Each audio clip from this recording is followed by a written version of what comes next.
something embarrassing. It's getting paid on Friday and then being broke again by Sunday. Not because you went crazy, but because you simply just existed. And there goes $1,200. That used to be me every single paycheck. But now I don't have overdraft fees. I don't have to transfer money mid-grocery trip. And I actually have money left over at the end of a pay period. It's the same amount of income. I just stopped doing these 3 specific things that were bleeding my account dry. Let me show you what they were. The first thing that was draining my account was working without making a plan for my money. So here's what that looked like. My paycheck would hit. I had no pre-decided jobs or bills or anything set for where that would go.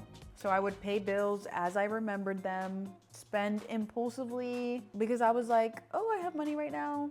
See something on my feed or Amazon, order it, get tired, get DoorDash, get tired, eat out.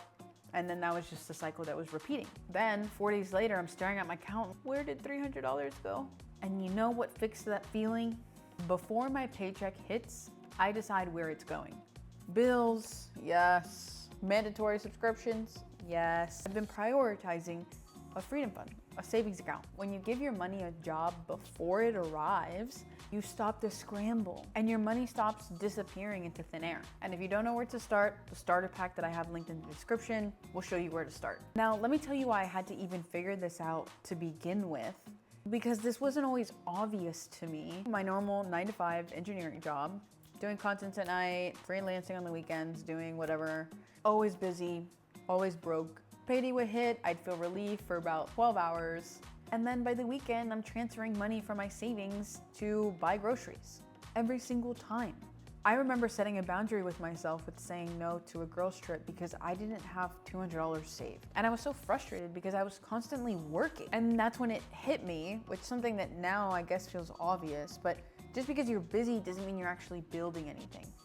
And that's a hard pill to swallow, especially if that's not something you want to accept. The second thing that I was doing was emotional spending disguised as self-care. Tough one. Listen, I'm not shaming you. I was you.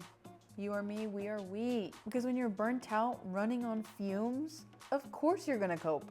The iced coffee, the late night Amazon order, the Starbucks chocolate croissant, that's literally coping. But here's what I figured out. Unplanned emotional spending doesn't actually make you feel better. It makes you feel broker and more tired. First-hand experience there. Here's the shift that I made. I decided to plan for joy. I know, sounds weird. But I literally have a line item in my budget now. That's just for things that make me feel good. Because why am I'm working so hard to pay everything else. I want to live a little bit of life too. And some weeks it's $50, some weeks it's $2, some weeks it's 20. But it's planned so that when I spend it, I don't feel guilty and I don't have any type of panic. And I found 1 or 2 self-care things that don't cost anything. That's my everything shower with a bomb playlist.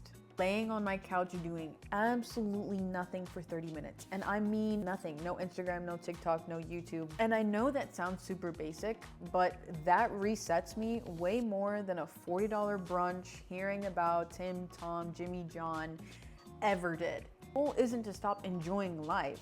It's to stop spiraling into spending because you're too exhausted to think about anything else. The third thing, and honestly, this was the thing that made me feel like I got my life back. I've said it again, I'll keep saying it. No freedom fund equals no exit plan. Real talk, if your job became unbearable tomorrow, could you leave?